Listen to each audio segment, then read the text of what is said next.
Hi, welcome back to the channel on the college process. Once again, I'm Ed from Principia Prep, and today we're going to be going over, does a HELOC or home equity loan make sense to pay for college? But before we begin, if you are new to the channel and are looking for additional college content, please hit the subscription button down below. It will notify you when new videos do come out, as well as if you have any comments or questions about today's video, please leave them down below in the comment section. I do answer all your comments and questions you guys leave down below in the comment section, as well as if you do enjoy today's video, please leave us a like. It does help the channel.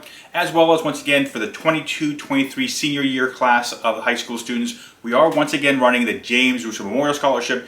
If you want to be eligible for the scholarship, this year, 21-22 seniors, we gave out 12 different scholarships. If you want to be eligible for one of the scholarships we're giving out next year, very simple, just watch the video on the James Russo Memorial Scholarship.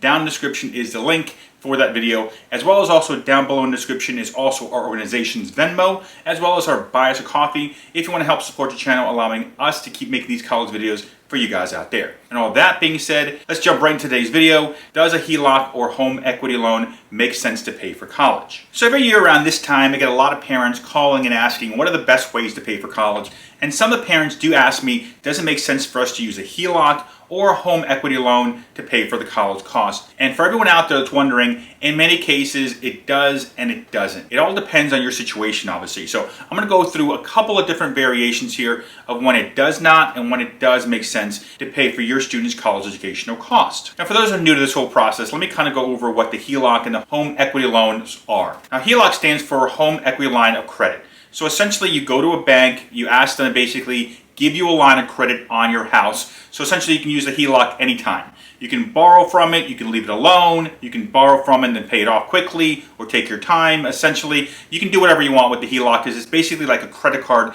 but it's locked to your house essentially. So you're borrowing from the equity in your home. Now, a home equity loan is a little bit different in the sense that you guys go to basically the same thing. Go to a bank and basically borrow a lump sum, and that lump sum then obviously has an interest rate attached to it. So a HELOC basically means you guys have a line of credit there available for you to borrow from at any point in time. So you can basically borrow from it every year to help pay for the college cost and then pay it off depending on how you feel, depending on your terms. Where a home equity loan basically means you guys take out a whole large sum, and then you have that large sum, you can put it wherever you want, a savings account, checking account, etc. And then you can obviously draw from it every year you're looking to pay for the 4 years of college, or you can basically do a home equity loan essentially once every year, which I wouldn't suggest because it keeps hitting your credit, but there are different things, different ways of kind of looking at it. So now we have an understanding what the HELOC is versus the home equity loan. Let's go over the different aspects of the cons and the pros and so on and so forth here. Now, presently for HELOCs as well as home equity loans, from an interest point of view, you guys are looking for interest rates. Basically, they're out there right now. Their interest rates are right around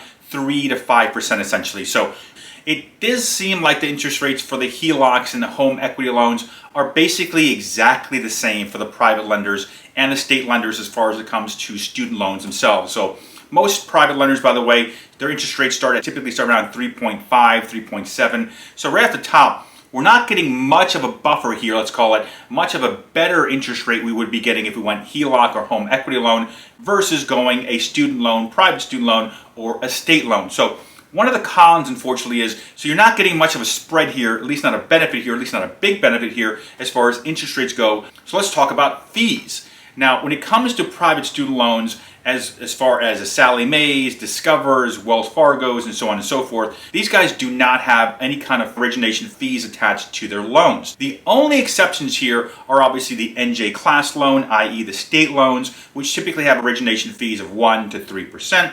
As well as the Federal Parent Plus loan, which has an origination fee of 4.23%. So when it comes to student loans themselves, only the federal loans and the state loans have origination fees.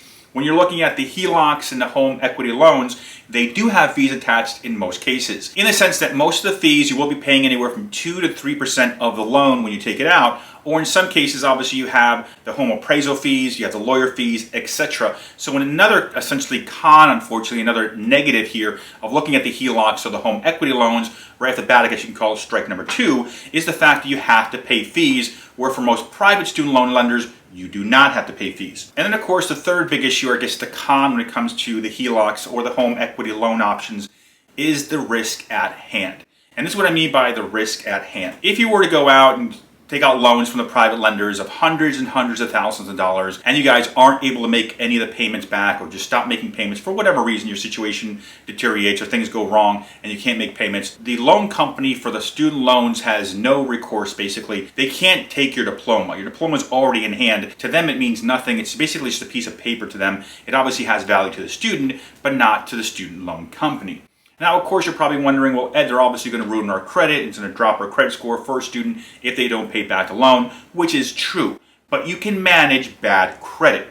If you're not able to pay back the HELOC or the home equity loan, the worst case scenario is they are going to take your home, which is obviously a big risk here, which obviously for me makes it strike 3 here. It would not make sense for you guys to take out a HELOC or a home equity loan because of the 3 different aspects I just put in here. So the first issue is that interest rates are basically all the same from the student loans, the HELOCs, and the home equity loans. And then strike number 2, unfortunately, is the additional fees you're looking to take out if you do a HELOC or a home equity loan will typically far exceed any fees because most student loans do not have fees attached to them. And then strike number 3, unfortunately, for many of you considering a HELOC or home equity loan, is the fact that you're putting your home at risk here. If you're not able to pay it back, they will take away your home. Now, those things kind of out of the way, let's talk about some of the times I've actually seen students, i.e. families, utilize a HELOC or a home equity loan, and it made sense. Now, in most cases, if we have an interest rate environment where interest rates are being eased or basically going down, this is typically when it makes sense to have a HELOC because of the fact it's a variable rate in many cases. So the reality is, if interest rates are going down, it becomes a more positive option to utilize than a student loan in many cases because of the fact that a HELOC will typically have, if we're having an easing of interest rates, a better rate, as well as a home equity loan will have a better rate than student loans do, but we're not in that environment. Now, another reason or another consideration to think about is you can basically either through a home equity line have a big sum of money sitting there, so you only take out the loan essentially once, so only hit your credit once, or you can do the HELOC where you set it up and have the credit line, and once again, it only hits your credit once. So, if you're in an environment, if you're in a situation where you're looking to buy property or you need your credit score to be high and you don't want it to get hitting every year from the different student loans when you're applying to them, then yes, in some cases, this does make sense. If you want to have the HELOC in place so you don't have to hit your credit every year for the student loan because you've only hit it once to get the credit line established, or if you're looking just to do the home equity loan and get that in place, so once again, you're only hitting your credit once through the credit agencies, then yes, that is one circumstance where a HELOC or a home equity loan would make sense if you're not looking to get your credit hit every time when they're doing a credit pull, the hard pull, by the way, not the soft pull, but the hard pull through the student loan companies, because every time you do a student loan, every year you have to apply, they hit your credit with a hard pull, which obviously will ding your credit score and bring it down a little bit. So just a couple things to think about.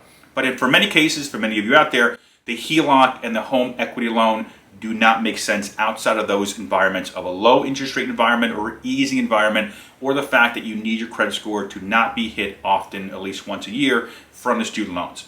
Other than that, many cases for you guys out there, the private lenders, the state lenders, and the federal Parent Plus loan make the most sense. And once again, I have this video here for you guys to watch. It obviously goes through the top 5 different loans to consider for you guys. I also have the top 5 different loans down below in the description as well, in ranking order if you just want to go to the description and go to each link and basically click on it and start the loan process. But I would suggest watching this video here on the top 5 lenders to give you more insight, more understanding of how they work and which loan makes the most sense for you guys out there. And all that being said, thank you for watching today's video. If you have any comments, please leave them down below. I do answer all your comments and questions you guys leave down below in the comment section. As well as if you do enjoy today's video, please leave us a like. It does help the channel. As well as on the screen is now my contact information. If you need help with the loan process or understanding what loans make sense for you, or admissions or financial aid, I do sit down with families one-on-one through Zoom meetings, so I can help you guys out. On the screen is my cell phone number as well as my email. You guys can either email me, text me, or call me to set up a meeting. And other than that, thank you for watching today's video. Once again, my name is Ed Zamora from Principia Prep.